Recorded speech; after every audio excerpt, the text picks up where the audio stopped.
ఈరోజు మనం ఆంధ్రప్రదేశ్ ఆర్థిక వ్యవస్థ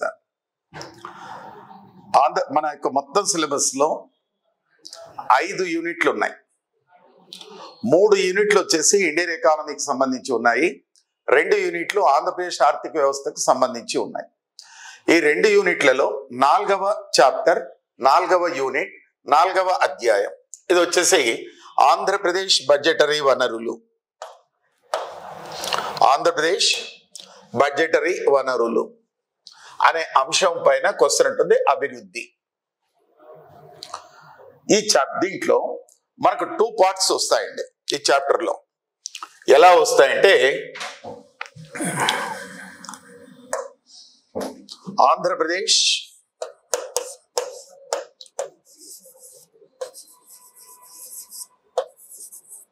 బడ్జెటరీ వనరులు,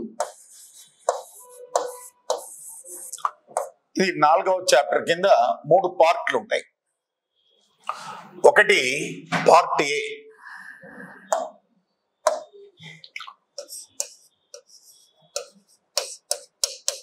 పార్ట్ ఏ ఏపీ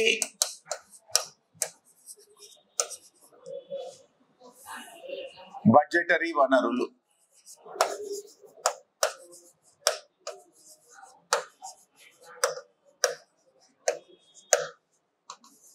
ఇది ఒక పార్ట్. పార్ట్ బి కింద పార్ట్ బి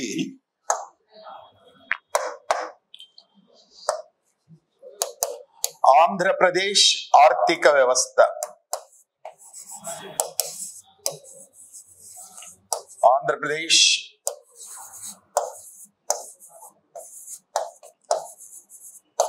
ఆర్థిక వ్యవస్థ. పార్ట్ సి కింద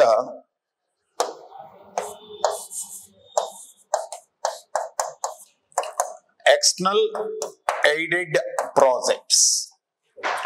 okay, dear aspirants, in group 2 economy totally 5 units are there.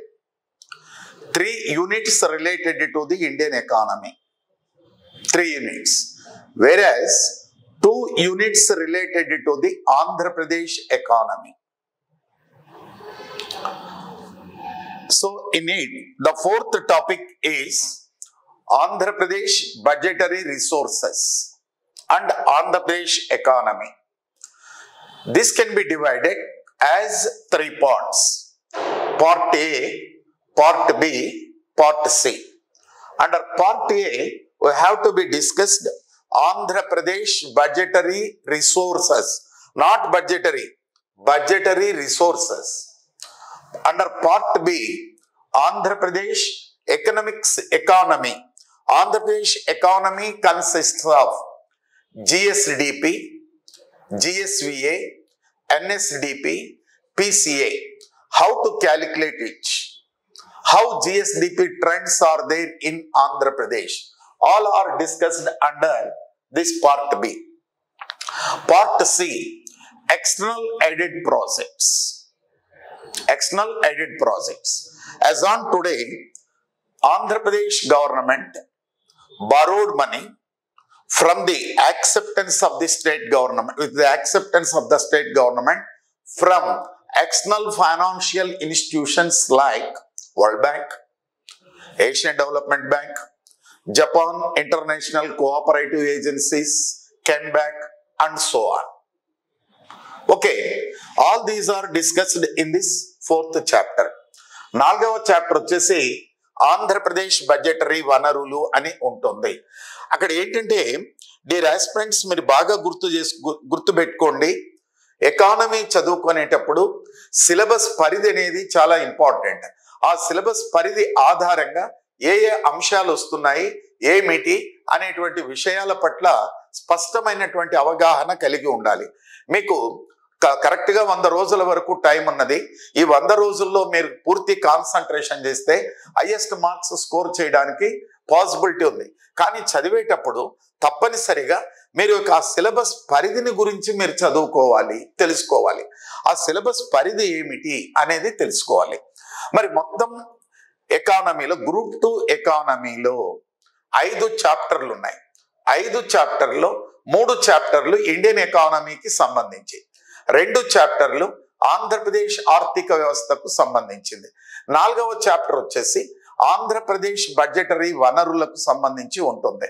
5వ చాప్టర్ వచ్చేసి ఆంధ్రప్రదేశ్లో వ్యవసాయ విధానాలు, పారిశ్రామిక విధానాలు, సేవారంగం, ఈ 3 కలిసి 5వ చాప్టర్ గా ఉంటుంది.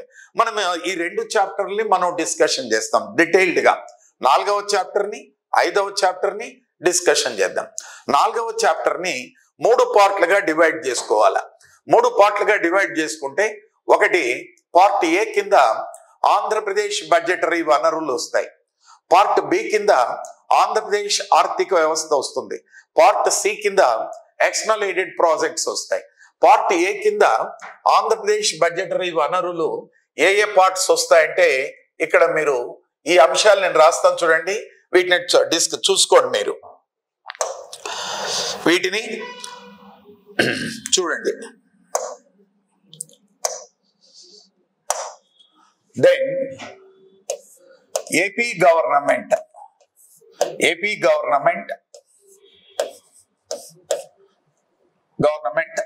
ఇన్కమ్ సోర్సెస్, ఆదాయ వనరులు, ఇన్కమ్ సోర్సెస్. ఆంధ్రప్రదేశ్ ప్రభుత్వానికి వచ్చినటువంటి ఆదాయ వనరులు ఎలా ఉన్నాయి? ఆదాయ వనరులు, ఆంధ్రప్రదేశ్ గవర్నమెంట్ ఇన్కమ్ సోర్సెస్. ఈ ఇన్కమ్ సోర్సెస్ ని 2 విధాలుగా డివైడ్ చేస్తారు. దెన్ స్టేట్ ఓన్ రిసోర్సెస్, రాష్ట్ర ప్రభుత్వ సొంత వనరులు, స్టేట్ గవర్నమెంట్ ఓన్ రిసోర్సెస్, రాష్ట్ర ప్రభుత్వ సొంత వనరులు. Then funds transferred from government of India, second funds transferred from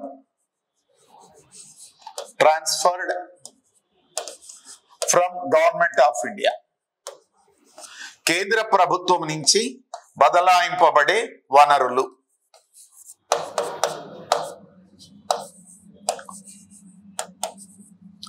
C కింద ఏం డిస్కషన్ చేస్తామంటే, దెన్ పబ్లిక్ డెట్ కింద డివైడ్ చేసుకుంటాం. ఇక్కడ స్టేట్ ఓన్ రిసోర్సెస్, ఆంధ్రప్రదేశ్ ప్రభుత్వం యొక్క సొంత వనరులు. సొంత వనరులు 2 విధాలుగా ఉంటాయండి. స్టేట్ ఓన్ ట్యాక్స్ రిసోర్సెస్ ఉంటాయి, state own non tax resources. మరి funds transferred from government of India, మరి funds transferred from the government of India అనేక రకాలు ఉంటాయి, కానీ నేను 2 రకాలుగా చెప్తాను. లెసన్ లో మనం డీటెయిల్డ్ గా 4 టైమ్స్ తీసుకుందాం. ఫినాన్స్ కమిషన్, ఆర్థిక సంఘం ద్వారా,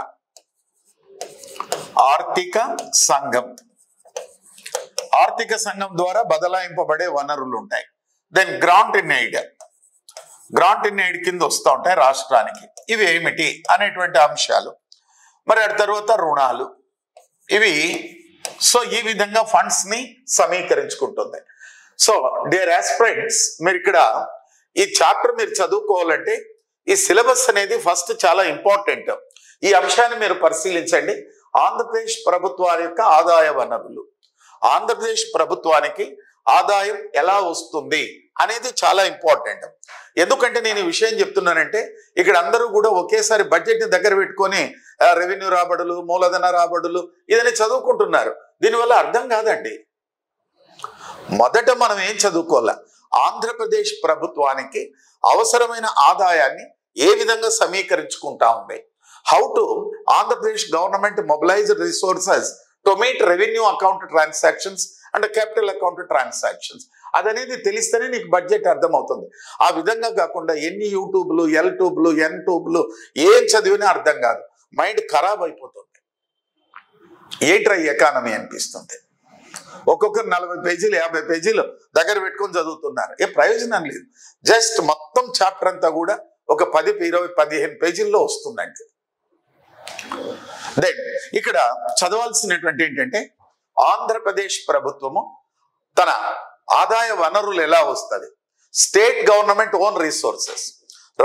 దెన్ రాజ్యాంగం ప్రకారము రాష్ట్ర ప్రభుత్వానికి సొంతంగా వనరులను సమీకరించుకునే అధికారం ఉంది. వాటిని రాష్ట్ర సొంత పన్ను రాబడులు, స్టేట్ ఓన్ ట్యాక్స్ రిసోర్సెస్ అంటాం. రాష్ట్ర సొంత పన్నేతర రాబడులు, state own non tax resources. ఇవి ఎలా ఉన్నాయి ఇటీవల కాలంలో? At the dawn of the state formation 2014-15 నాడు ఎంత ఉంది, ఈ రోజు ఎంత ఉంది. అదేవిధంగా then funds transferred from government of India.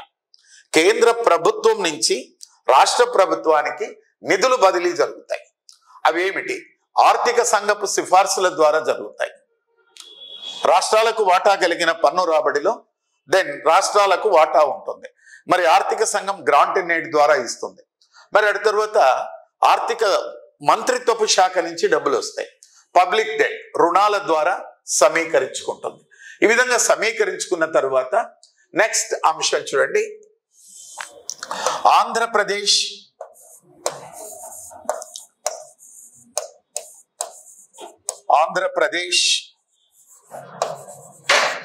ప్రభుత్వ వ్యయము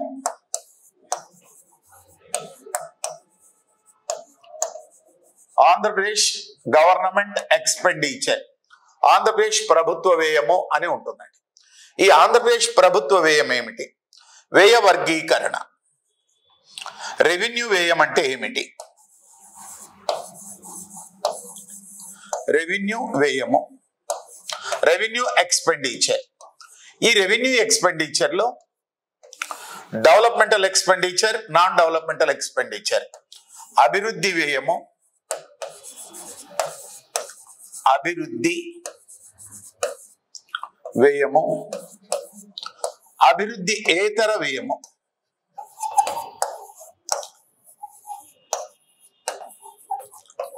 developmental expenditure, non developmental expenditure. ఇవి ఏమిటి? ఆంధ్రప్రదేశ్ ప్రభుత్వ వ్యయము. మరి వ్యయ ధోరణులు ఎలా ఉన్నాయి? నెక్స్ట్ మూలధన వ్యయము, మూలధన వ్యయము క్యాపిటల్ ఎక్స్పెండిచర్ ఏమిటి? మరి ఇటీవల కాలంలో వ్యయ ధోరణులు ఎలా ఉన్నాయి? ప్రభుత్వ వ్యయ ధోరణులు ఎలా ఉన్నాయి? సో వ్యయ దెన్ ఎక్స్పెండిచర్ ట్రెండ్స్ ఎలా ఉన్నాయో డిస్కషన్ చేయాలి. తరువాత నెక్స్ట్ అంశం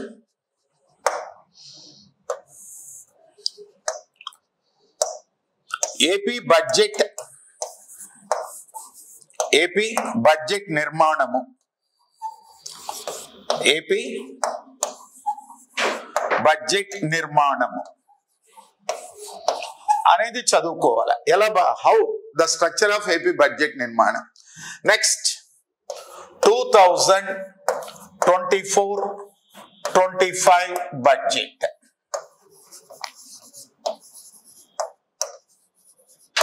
ఓకే డియర్ ఆస్పిరెంట్స్, చూడండి మొత్తం ఇది మీకున్నటువంటి సిలబస్. మరి ఇక్కడ గమనించండి, ఆంధ్రప్రదేశ్ బడ్జెటరీ వనరులు. ఆంధ్రప్రదేశ్ బడ్జెటరీ వనరుల కింద ఫస్ట్ నువ్వు ఏం చదువుకుంటావు? ఆంధ్రప్రదేశ్ ప్రభుత్వ ఆదాయ వనరులు చదువుకుంటాం. మరి ఆంధ్రప్రదేశ్ ప్రభుత్వానికి ఆదాయ వనరులు, స్టేట్ ఓన్ రిసోర్సెస్, ఆంధ్రప్రదేశ్ ప్రభుత్వం యొక్క సొంత రాబడులు. ఈ సొంత రాబడుల్లో సొంత పన్ను రాబడులు, సొంత పన్నేతర రాబడులు, కేంద్రము నుంచి బదలాయింపబడే వనరులు. ఆంధ్రప్రదేశ్ ప్రభుత్వం యొక్క రుణాలు ఏమిటి? అటు తర్వాత ఆంధ్రప్రదేశ్ ప్రభుత్వ వ్యయం, రెవెన్యూ వ్యయం ఏమిటి? మూలధన వ్యయం ఏంటి? రెవెన్యూ వ్యయం, అభివృద్ధి వ్యయం, అభివృద్ధియేతర వ్యయం, మూలధన వ్యయం. దెన్ తర్వాత ఇటీవల కాలంలో రాష్ట్రంలో వ్యయ ధోరణులు ఎలా ఉన్నాయి? మరి అటు తర్వాత ఏపీ బడ్జెట్ నిర్మాణం ఎలా ఉంది? 2024-25 బడ్జెట్ ఏమిటి, అటు తరువాత ఆఫ్ బడ్జెట్ ఫైనాన్స్ ఏమిటి, బడ్జెట్ వెలుపల రుణాలు ఏమిటి, మొదలైనటువంటి అంశాలన్నిటినీ కూడా పార్ట్ ఏ కింద మనము డిస్కషన్ చేద్దాం.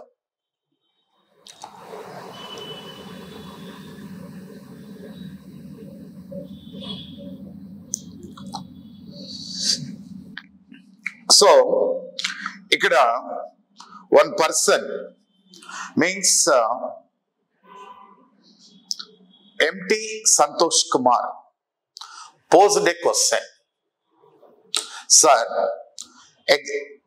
Group 2 examination going to be held February 23rd. Okay? The state government is going to be presented 2025-26 budget in the month of February. So, is it important or not? Santosh Kumar, you need not worry about it 2025-26 budget.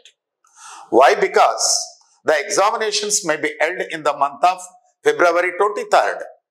But prior to 1 month, your paper will be settled. Okay? The budget, the 2025-26 budget may be introduced, may be presented in the parliament 2nd or 3rd week of the February. అందువల్ల అలాంటప్పుడు నీకు 23లో పరీక్ష ఉంది, ఫిబ్రవరి 23 నాడు పరీక్ష ఉంది. మరి ఫిబ్రవరి 10వ తారీఖు కావచ్చు, 14 కావచ్చు, ఫిబ్రవరి నెలాఖరి లోపల బడ్జెట్ని ప్రవేశపెట్టవచ్చు. ఫిబ్రవరి 1వ తారీఖు నాడు భారత ప్రభుత్వం ప్రవేశపెట్టినట్ల బడ్జెట్ని ప్రవేశపెట్టారు కదమ్మా. ఆ బడ్జెట్ అనేది ఎప్పుడు ప్రవేశపెట్టవచ్చు అంటే ఫిబ్రవరి 10 ప్రవేశపెట్టవచ్చు, 16 ప్రవేశపెట్టవచ్చు, 18 ప్రవేశపెట్టవచ్చు, లేక ఫిబ్రవరి చివరి వారంలో ప్రవేశపెట్టవచ్చు. కాబట్టి 2025-26 బడ్జెట్ గురించి you need not to think about it, think about the 2024-25 budget. ఓకేనా? Don't forget about it, forget about it. అది జనవరిలో రాదు, ఫిబ్రవరిలో చూద్దాం. ఫిబ్రవరి 1st week or 2nd week, 3rd week, 2nd వీక్లో దెన్ పేపర్ సెట్ చేసి అంత లోపల రాదు, వెరీ లిమిటెడ్ టైం ఉంటుంది. That's why dear aspirants, don't worry about this type of doubts, say goodbye all these type of. So you posed a very right question. So సాధారణంగా అభ్యర్థులకు ఇలాంటి doubts అనేటివి వస్తూనే ఉంటాయి. Okay, no doubt at all. ఈ డౌట్లలో భాగంగా మీకు తప్పనిసరిగా ఈ డౌట్ అనేది వస్తుంది. నేను మీ స్థానంలో ఉన్న కూడా వస్తుంది. ఒకవేళ 2025-26 బడ్జెట్ అనేది ఫిబ్రవరిలో వస్తుంది కదా, ఫిబ్రవరి 23 నాడు పరీక్ష ఉంటుంది. దీన్ని ఎలా మనం క్లారిఫై చేసుకోవాలా, ఇది ఇంపార్టెంటా కాదనేది మనకు వేరు పురుగు ఎలా తొలుస్తూ ఉంటుందో వేరుని మన మనసును కూడా అలా తొలుస్తుందమ్మా. దీని గురించి పక్కన పెట్టేసేయండి. ఓకేనా? రైట్. సో ఇంకొక అమ్మాయి, దేవి అనే అమ్మాయి ఒక క్వశ్చన్ పోస్ట్ చేసింది. AP economy PDF. ఎస్ అమ్మా, definitely I will forward to AP economy 4th chapter, 5th chapter, material with PDF form. Material with PDF form. So before you see here, right, like this.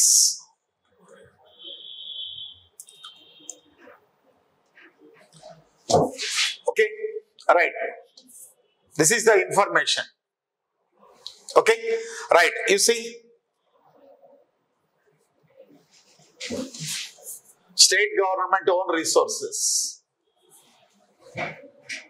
Okay, 2020, 21, 21, 22, 23, 22, 23, 23, 24, 24, 25.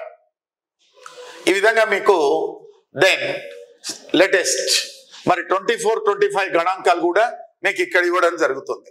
So ఈ విధంగా చూడండి, 24, 25 నిన్న budget ప్రవేశపెట్టారు కదా. దీంట్లో వస్తు సేవలపై పన్ను ఏమిటి, అమ్మకం పన్ను ఏమిటి, ఎక్సైజ్ సుంకం ఏమిటి, మోటారు వాహనాలపై పన్ను ఏంటి, స్టాంప్స్ అండ్ రిజిస్ట్రేషన్ పైన ఎంత వస్తూ ఉంది. ఈ పీడిఎఫ్ అనేది మీకు ఫార్వర్డ్ చేస్తాం. ఈరోజు క్లాస్ అయిన తర్వాత ఈ మెటీరియల్ ఫార్వర్డ్ చేస్తాను నేను. కొంత మెటీరియల్ని ఫార్వర్డ్ చేసేస్తాను మీకు. నేను మొత్తం అప్డేట్ చేస్తాను. మరి ఆ తర్వాత చూడండి ఇంకోటి, మరి స్టేట్ గవర్నమెంట్ చూడండి, నాన్ ట్యాక్స్ రెవెన్యూ, పన్నేతర రాబడులు, రాష్ట్ర ప్రభుత్వానికి పన్నేతర రాబడులు ఏమిటి అనేటువంటి అంశాలు ఇవి. 24-25 బడ్జెట్ ఎస్టిమేషన్స్ ప్రకారం ఎంత వస్తుంది ఏమిటి. దెన్ ఆ తర్వాత funds transferred from government of India. Then కేంద్ర ప్రభుత్వం నుంచి నిధుల బదలాయింపు ఎలా ఉంది. మరి ఇటీవల సంవత్సరాల్లో ఆంధ్రప్రదేశ్కి ఎంత వచ్చింది, 2020-21లో ఎంత వచ్చింది, 21-22లో ఏమిటి, 22-23, 23-24, 24-25 ఈ విధంగా మొత్తం డేటా అంతా కూడా మీకు ఫార్వర్డ్ చేయడం జరుగుతుంది. Okay, your doubts will be clarity. Okay, policies కూడా ప్రొవైడ్ తేజ బ్లిమ్. దెన్ పాలసీస్ కి ప్రొవైడ్ చేయండి సార్. పాలసీస్, ఎస్, ఆ పాలసీస్ అనేటివి మీకు ఇక్కడ నేను industrial policies, agricultural policies, then ఆ తర్వాత నెక్స్ట్ ఇంకొకటి టూరిజం పాలసీస్. ఇక్కడ మీకు ఒక విషయాన్ని నేను మాట్లాడదలుచుకున్నాను. ఇక్కడ మార్కెట్లో నేను కూడా చూశాను, ఒక్కొక్కరు 150-200 పేజీల్లో పాలసీస్ వచ్చినాయండి. అది గవర్నమెంట్ కోసం ఉంది. మనకు ఎగ్జామినేషన్ పాయింట్ ఆఫ్ వ్యూలో ఆంధ్రప్రదేశ్ ప్రభుత్వము 6 పాలసీస్ ఏవైతే పెట్టిందో ఆ పాలసీస్ ని జస్ట్ ఒక్కొక్క పాలసీ 2 పేజీలు వస్తుందండి మనకి ఎగ్జామినేషన్ పాయింట్ ఆఫ్ వ్యూలో. ఆ విధంగా నేను మీకు ఫార్వర్డ్ చేస్తాను. మనకి ఏది అవసరమో దాన్ని తీసుకొని definitely I will forward to the policies also. Okay, right. White papers, మీరు వైట్ పేపర్స్ గురించి చాలా మంది డిస్కషన్ చేస్తున్నారండి. ఆ వైట్ పేపర్స్ అన్ని కూడా బడ్జెట్ లో భాగంగా ఉంటాయి. ఆ వైట్ పేపర్ అంటే ఏమిటంటే ప్రభుత్వం యొక్క వాస్తవ ముఖ చిత్రము. మీకు యూట్యూబ్లో బాగా భ్రష్టు లేపారు. ఆ వైట్ పేపర్స్ లో ముఖ్యమైనటువంటి అంశాలు ఏమిటి అనే అంశాల గురించి మనం డిస్కషన్ చేద్దాం. ప్రభుత్వ ఆదాయానికి సంబంధించి, అప్పులకు సంబంధించి వైట్ పేపర్స్. ఆ వైట్ పేపర్స్ గురించి మీరేం పెద్దగా బెంగ పెట్టుకోవద్దండి. మీరు ఇచ్చినటువంటి మెటీరియల్ చదువుకోండి. ఆ వైట్ పేపర్స్ అనేటివి పెద్దగా మనకు ఉపయోగపడవు. అది ప్రభుత్వం ఏమిటంటే 2019-2024 మధ్య కాలంలో ఆ ప్రభుత్వంలో విధ్వంసం ఎలా ఉంది, మరి పోలవరం ప్రాజెక్ట్ ఉంది, పోలవరం ప్రాజెక్ట్ ఎలా విధ్వంసమైంది, రాజధాని ఎలా విధ్వంసమైంది, అప్పులు ఎలా తెచ్చినారు, ఇలాంటి అంశాలన్నీ కూడా ఉంటాయి. ఆ అంశాలన్నీ కూడా మనకు బడ్జెటరీ వనరుల్లో భాగంగా వస్తూ ఉన్నాయండి. ఆ వైట్ పేపర్స్ లో ఏ అంశాలు, ఏ విలువలైతే వాళ్ళు ఇచ్చారో వాటికి మనకు బడ్జెట్లలో భాగంగా వస్తున్నాయండి. ఓకే, రైట్, అదొకటి. నెక్స్ట్, క్లాసెస్ బైలింగ్వల్ లో ఉంటాయా? Yes, definitely I'm explaining the classes in bilingual అండి. Right sir, white papers important ఉంటుందా? Just a little bit importance అండి, ఓన్లీ 1%. మన సిలబస్ ఏదో దానికి అనుగుణంగానే ఉంటుంది, ఆ సిలబస్ దాటి ఉండదు. అందువల్లనే నేను ఏమంటానంటే ఫస్ట్ ఆఫ్ ఆల్ మీరు సిలబస్ ని తెలుసుకోండి. అందువల్లే చూడండి, ఈ సిలబస్ కోసమే నేను మొదట ఇది రాసినటువంటిది. ఈ సిలబస్ గురించి తెలియాలి అనే ఉద్దేశంతోనే మీకు ఇది రాశాను. మీకు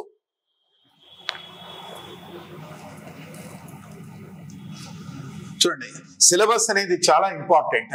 మరి ఇక్కడ సిలబస్ ఏమిటి? ఈ సిలబస్ ఆధారంగా మీరు గమనించండి. చూస్తే ఇక్కడ ఆంధ్రప్రదేశ్ బడ్జెటరీ వనరులు 4th చాప్టర్. ఈ 4th చాప్టర్ ని దెన్ ఎన్ని పార్ట్స్ గా డివైడ్ చేశారు? 4th chapter divided into how many parts? 3 parts. Part A, Part B, Part C. Under Part A we discussed about budgetary, Andhra Pradesh budgetary resources. Under Part B we are going to be discussing Andhra Pradesh economy system. Part C, external aided projects. So here sometime indirectly white papers discussed in AP budget, budgetary resources. But whereas in white papers are not important in here, white papers are not in external aided project. మరి white papers కి సంబంధించి ఇక్కడ external aided projects కి సంబంధించి white papers అనేటివి అవసరం లేదు. So that's why what I advise to you, first of all you have to be get a clear cut idea. అందువల్లనే మీకు క్లియర్ కట్ అవగాహన కల్పించడానికి నేను ఈ చాప్టర్ విశ్లేషణ, సిలబస్ విశ్లేషణ తీసుకున్నాను. వాటిలో భాగంగా చూడండి, పార్ట్ ఏ. పార్ట్ ఏ కింద 4th చాప్టర్లో పార్ట్ ఏ కింద బడ్జెటరీ వనరులు ఉన్నాయి. పార్ట్ బి కింద ఆంధ్రప్రదేశ్ జిఎస్డిపి ఉంది. పార్ట్ సి కింద ఎక్స్టర్నల్ ఎయిడెడ్ ప్రాజెక్ట్స్ ఉన్నాయి. మరి బడ్జెటరీ వనరులలో భాగంగా ఆంధ్రప్రదేశ్ ప్రభుత్వానికి అప్పులు ఎంత ఉన్నాయి 2019-2024 మధ్య కాలంలో విధ్వంస పాలన అని వాళ్ళు అంటున్నారు. ఆ విధ్వంస పాలన వల్ల అప్పులు ఎంత ఉన్నాయి అనేటువంటి విషయాలు మనకి ఎకనామిక్ సర్వేలో నేను మీకు మెన్షన్ చేస్తాను. ఇంకా అక్కడ మాత్రమే అప్పులు ఎంత ఉన్నాయి, బడ్జెట్ వెలుపల అప్పు ఎలా తెచ్చారు అనేటువంటి అంశాల చర్చ వస్తుంది. ఇక్కడ మాత్రమే బడ్జెట్ది మీకు చర్చ వస్తుంది. ఆ బడ్జెట్లో భాగంగా వైట్ పేపర్, ఆంధ్రప్రదేశ్ యొక్క ఫైనాన్షియల్ పొజిషన్ పైన వైట్ పేపర్ ఉంది. ఆ వైట్ పేపర్కి సంబంధించినటువంటి అంశాలు కూడా దీంట్లో నేను పొందుపరుస్తాను. సో అక్కడ చర్చ అనేదే రాదు. మరి ఇక్కడ చూడండి, ఆంధ్రప్రదేశ్ ప్రభుత్వ ఆదాయ వనరులు. ఆంధ్రప్రదేశ్ ప్రభుత్వము అవసరమైన ఆదాయాన్ని ఎలా సమీకరించుకుంటుంది అనేటువంటి అంశానికి సంబంధించి మొదట మనము డిస్కషన్ చేసుకోవాలా. మరి రాష్ట్ర ప్రభుత్వానికి రెవెన్యూ ఖాతా లావాదేవీలకు, మూలధన ఖాతా లావాదేవీలకు అవసరమైనటువంటి నిధులు ఎలా సమీకరించుకుంటుంది? How a state government mobilized resources to meet revenue account transactions and capital account transactions అనే అంశం ఇక్కడ ఉన్నదండి. సో ఈ రెవెన్యూ అకౌంట్ ట్రాన్సాక్షన్స్ లో భాగంగా చూడండి, స్టేట్ ఓన్ రిసోర్సెస్. రాజ్యాంగం ప్రకారము భారత ప్రభుత్వము సొంతంగా వనరులు సమీకరించుకుంటుంది. దీన్ని 2 విధాలుగా డివైడ్ చేస్తాం. State own tax resources, state own non tax resources కింద తీసుకుంటాం. Funds transferred from government of India, కేంద్ర ప్రభుత్వం నుంచి నిధుల బదలాయింపు అనేది ఉంటుంది. ఆ కేంద్ర ప్రభుత్వం నుంచి రాష్ట్రానికి ఫండ్స్ ఎలా షేర్ అవుతాయి, ఏమిటి, ఫినాన్స్ కమిషన్ రికమెండేషన్స్ ద్వారా ఎలా నిధులు వస్తాయి. మరి అదేవిధంగా ప్రభుత్వం గ్రాంట్ ఇన్ ఎయిడ్, ఆర్థిక మంత్రిత్వ శాఖ ద్వారా కేంద్ర ప్రభుత్వ పథకాలకు, కేంద్ర ప్రభుత్వ ప్రతిపాదిత పథకాలకు, కేంద్ర ప్రణాళికలు అమలుపరచడానికి, జాతీయ లక్ష్యాల సాధన కోసం రాష్ట్రాలను భాగస్వామ్యం చేశారు. వాటికి ఎలా గ్రాంట్ ఇన్ ఎయిడ్ వస్తాయి అనేటువంటి అంశాలు ఇక్కడ తీసుకొని వస్తాం. మరి అవసరమైనటువంటి నిధులను రాష్ట్ర ప్రభుత్వము రుణాల ద్వారా సమీకరించుకుంటుంది. ఈ రుణాల ద్వారా సమీకరించుకునే దాన్ని ఏమంటామంటే పబ్లిక్ డెట్ అని అంటాం. ఈ ప్రభుత్వ రుణాల ద్వారా ఎలా సమీకరించుకుంటుంది? ఈ ప్రభుత్వ రుణాలు మళ్ళీ 2 రకాలు వస్తాయండి. ఏమిటా 2 రకాలు అంటే, ఒకటి బడ్జెట్ రుణాలు, బడ్జెట్ వెలుపలి రుణాలు. బడ్జెట్ రుణాలు, బడ్జెట్ వెలుపలి రుణాలు. Of budget loans, budget loans, ఇవి ఏమిటి అనేది చెప్తాం. మరి అటు తరువాత వివిధ ఆధారాల ద్వారా సమీకరించుకున్న నిధులను ప్రభుత్వం ఎలా ఖర్చు చేస్తుంది? ఆ ఖర్చును ఏమంటారు? రెవెన్యూ వ్యయం. రెవెన్యూ వ్యయంలో డెవలప్మెంటల్ ఎక్స్పెండిచర్ హెడ్స్ ఏమిటి, నాన్ డెవలప్మెంటల్ ఎక్స్పెండిచర్ హెడ్స్ ఏమిటి, అదేవిధంగా క్యాపిటల్ ఎక్స్పెండిచర్ ఎలా ఉంది, టోటల్ వ్యయ ధోరణులు ఎలా ఉన్నాయి, మరి 2000 బడ్జెట్ నిర్మాణం ఏమిటి, ఫస్ట్ ఆఫ్ ఆల్ బడ్జెట్ నిర్మాణం స్ట్రక్చర్ ఎలా ఉంటుంది. ఆ బడ్జెట్ నిర్మాణాన్ని తెలుసుకున్న తర్వాత 2024-25 నేను పయావుల కేశవ్ గారు సబ్మిట్ చేసినటువంటి బడ్జెట్ ని గురించి మాట్లాడతాం. ఇది పార్ట్ ఏ కింద వస్తుంది. పార్ట్ ఏ కింద వస్తుంది. ఓకే,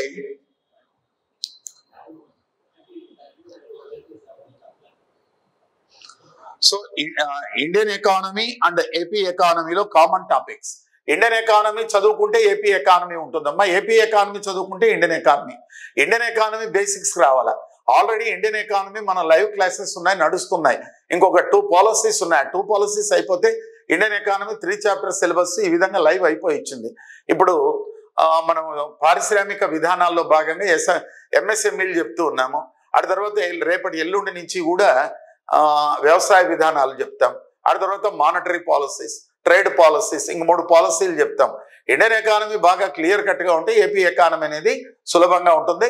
బట్ ఇక్కడ మీకు ఏంటంటే స్పెషల్ గా మీరు ఏపీ ఎకానమీ తీసుకున్నారు కాబట్టి ఇండియన్ ఎకానమీ కాంటెక్స్ట్ కొంతవరకు మాట్లాడే ఇండియన్ ఎకానమీలో ఏపీ ఎకానమీ డిస్కషన్ చేస్తాను. Balaji Chandrasekhar, classes timings 6 to 7 PM. So almost all 6 to 8 o'clock ఉంటుందండి, పిఎంఏ ఉంటుందండి. 6 to 8 ఉంటుంది క్లాసెస్. Okay, right. మరి సో నెక్స్ట్ మనం కొంత మాట్లాడుకుందాము. ఈ మాట్లాడుకునే దాంట్లో భాగంగా సరే ఎకానమీ సర్వే 2022 or 23 అయితే ఇప్పటి వరకు as of today, as of now మనకు 2022-23 ఎకనామిక్ సర్వేనే ఉంది. Andhra Pradesh government not at to be released socio economic survey for 2023-24. Suppose if the Andhra Pradesh government not released the socio-economic survey for the year 2023-24, you have to follow 2022-23. అంతే, ఇక్కడ అదే చెప్తాను నేను.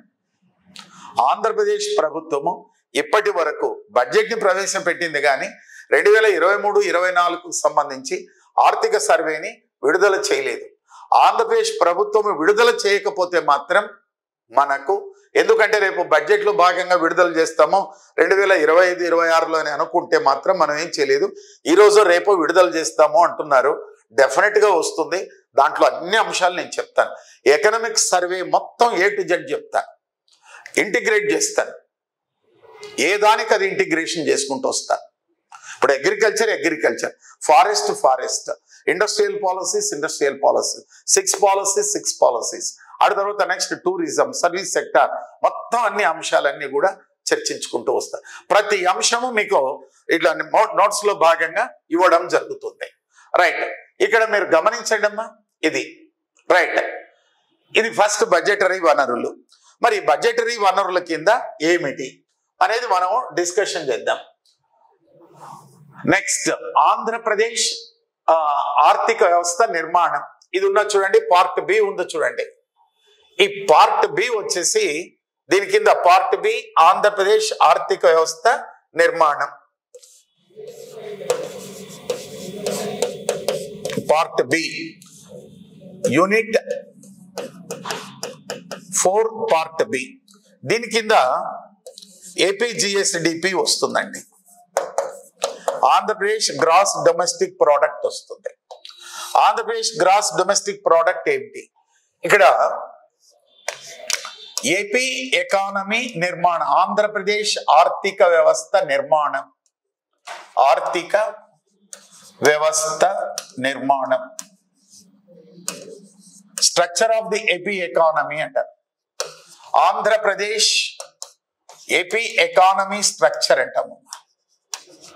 AP economy structure ఎలా ఉంది, ఏమిటి అనేటువంటి అంశాలు మనం ఇక్కడ డిస్కషన్ చేస్తాం పార్ట్ బి కింద.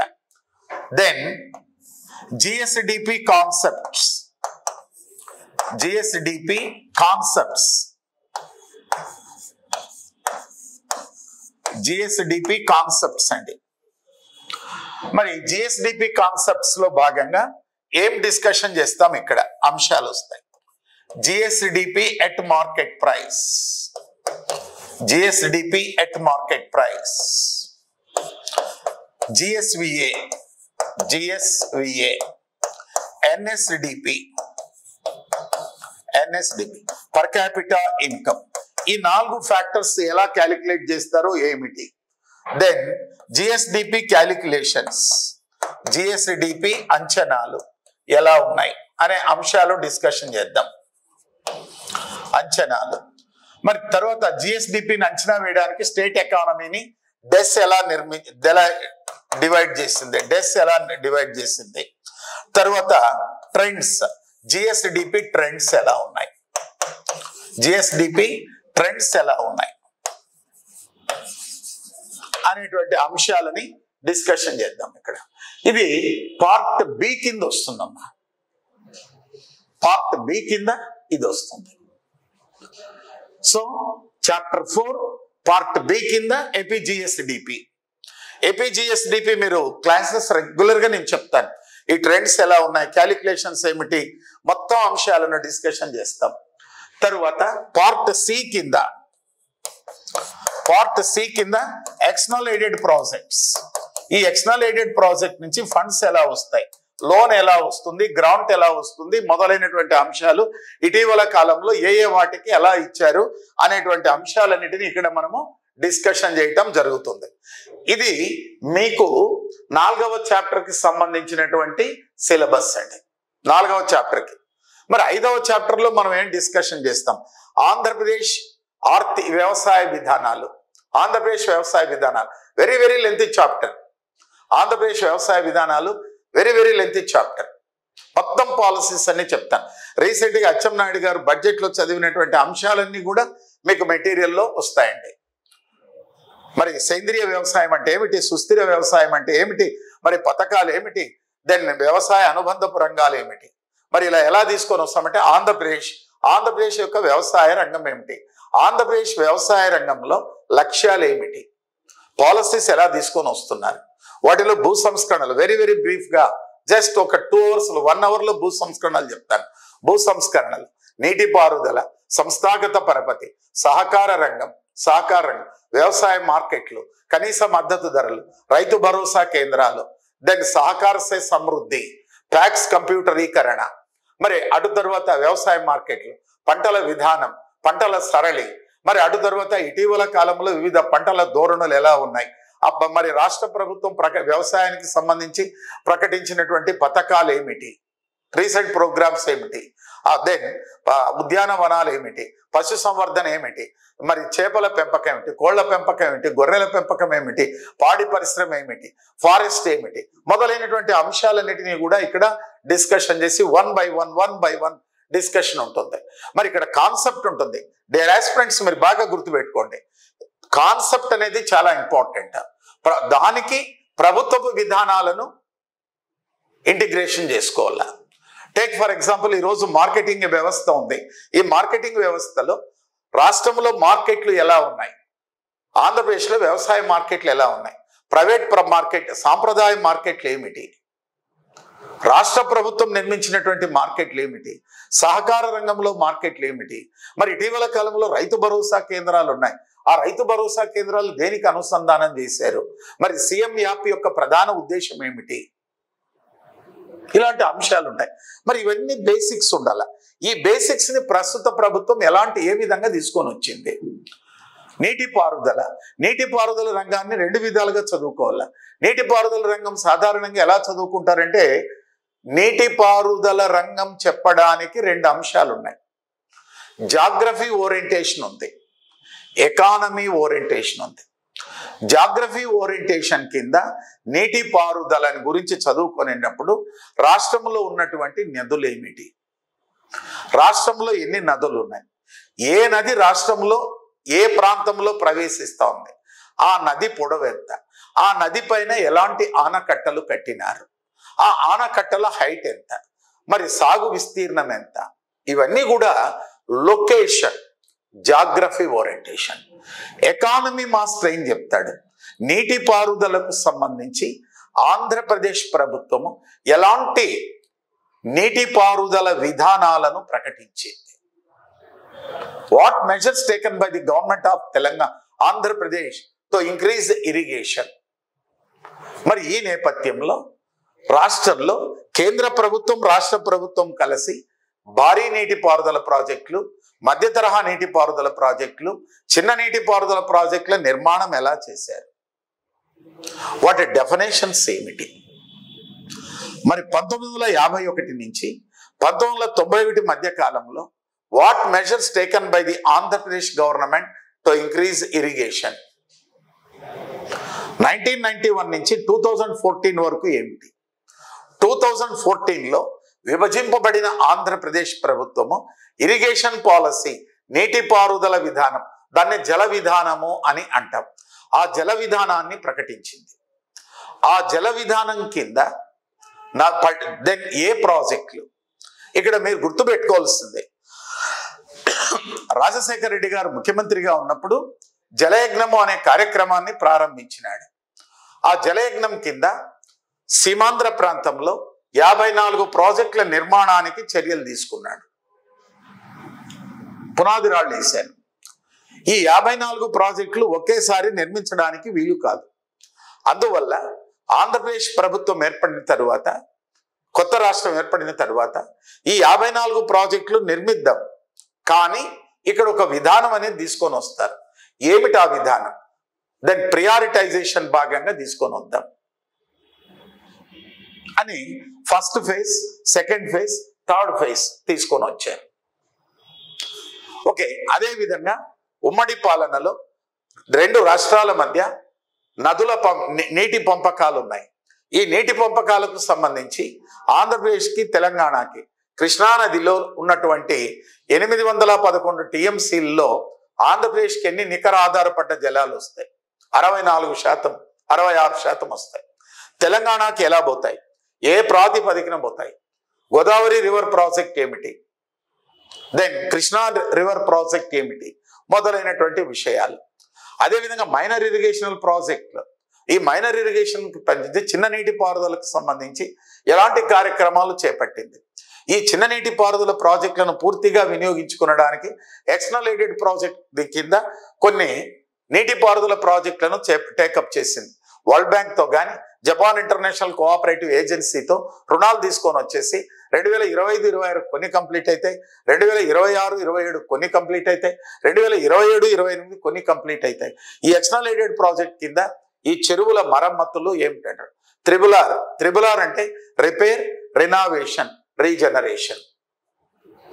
చెరువుల మరమ్మతులు చేయాలా, పునరుద్ధరణ చేయాలా, ఇవన్నీ కార్యక్రమాలు చేయాలా. సో దీనికోసం ఏంటి? నీరు చెట్టు ఏమిటి? మైక్రో ఇరిగేషన్, సూక్ష్మ నీటిపారుదల సౌకర్యాలు ఏమిటి? మరి మైక్రో ఇరిగేషన్ కింద ఎలా అందిస్తుంది? మరి ట్యాంకులను పరిశుభ్రం చేయటం, మరి అదేవిధంగా బావులకు సంబంధించి ఎంత? మొత్తం పైన రాష్ట్రంలో స్థూల నీటిపారుదల విస్తీర్ణం ఎంత ఉంది? నికర నీటిపారుదల విస్తీర్ణం ఎంత ఉంది? ఈ స్థూల నీటిపారుదల విస్తీర్ణం చెరువుల కింద ఎంత ఉంది, బావుల కింద ఎంత ఉంది, దెన్ కాలువల కింద ఎంత ఉంది, ఏ జిల్లాలో ఎక్కువగా ఉంది, ఏ జిల్లాలో తక్కువగా ఉంది? నెట్ ఇరిగేటెడ్ ఏరియా మొత్తం పైన ఎంత ఉంది, ఏ జిల్లాలో ఎక్కువగా ఉంది, ఏ జిల్లాలో, ఏ సోర్స్? టోటల్గా గ్రాస్ ఇరిగేటెడ్ ఏరియా కింద అన్ని ఆధారాల ద్వారా అత్యధికంగా నీటిపారుదల సౌకర్యాలు కలిగిన జిల్లాలు ఏమిటి, తక్కువగా ఏమిటి? నీటిపారుదల సాంద్రత అంటే ఏమిటి? నీటిపారుదల సాంద్రత అంటే ఒక సంవత్సరంలో మొత్తం 3 పంట కాలాల్లో ఒక పంట కాలం కంటే ఎక్కువ పంట కాలానికి నీటిపారుదల సౌకర్యాలు ఎంత విస్తీర్ణానికి ఉన్నాయి, ఒక పంట కాలం కంటే ఎక్కువగా, మొదలైనటువంటి విషయాలు ఇరిగేషన్ కింద ఎకానమీ మాస్టర్ చెప్తాడు. ఎకానమీ మాస్టర్ వేరు, జాగ్రఫీ మాస్టర్ వేరు. ఇక్కడ మీరు ఇదే గుర్తుపెట్టుకోండి. ఇప్పుడు ఎకానమీ అంటేనే ఏ ప్రాజెక్ట్, పోలవరం ప్రాజెక్టు ఏ నది పైన ఉంది, జాగ్రఫీ. అది పోలవరం ప్రాజెక్ట్ హైట్, జాగ్రఫీ. నదుల అనుసంధానం, ఎకానమీ.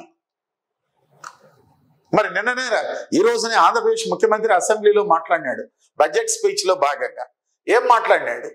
నదుల అనుసంధానం చేద్దాం, నదుల అనుసంధానం, రివర్ లింకింగ్. ఈ రివర్ లింకింగ్ ఏమిటి? భారతదేశంలో మొట్టమొదటిసారిగా నదుల అనుసంధానం చేసినటువంటి రాష్ట్రం ఏది అంటే ఆంధ్రప్రదేశ్. ఏ నదులను అనుసంధానం చేసింది? గోదావరి, కృష్ణా నదులు. ఏ ప్రాజెక్ట్? పట్టిసీమ. మరి రాష్ట్ర ముఖ్యమంత్రి ఈరోజు ఇంకో ప్రతిపాదన తీసుకొచ్చాడు. ఏమిటా ప్రతిపాదన? వంశధార, గోదావరి, కృష్ణ, పెన్నా, ఈ 4 నదులను అనుసంధానం చేయాల.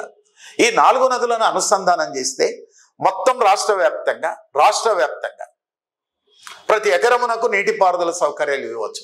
అయితే ఇక్కడ నేను ఒక పాయింట్ చెప్తాను. ఎందుకంటే ఇప్పుడు స్టేట్ ఎకానమీ చెప్పేటప్పుడు మీరందరూ కూడా ఒకటి గుర్తుపెట్టుకోవాలా. ప్రతి వ్యక్తికి కూడా కొన్ని మానసిక వైకల్యం ఉంటుంది. నాకు కూడా ఉంటుంది మానసిక వైకల్యం, ప్రతి వ్యక్తికి ఉంటుంది. కులం ఉంటుంది, మతం ఉంటుంది, ప్రాంతం ఉంటుంది.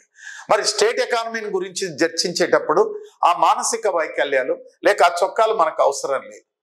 మనకి ఇక్కడ ఏంటి? గ్రూప్ 2 పాయింట్ ఆఫ్ వ్యూలో ప్రభుత్వం ఏం మాట్లాడిందో మనకు కావాలంతే. ఆ ప్రభుత్వం ఎవరైనా కావచ్చు, ఏ పార్టీ అధికారంలో ఉన్నది ప్రభుత్వమే. ఆ ప్రభుత్వం తీసుకున్న విధానాలు మనం మాట్లాడతాం. రేపు పరీక్షల్లో భాగంగా మనకు అవసరం.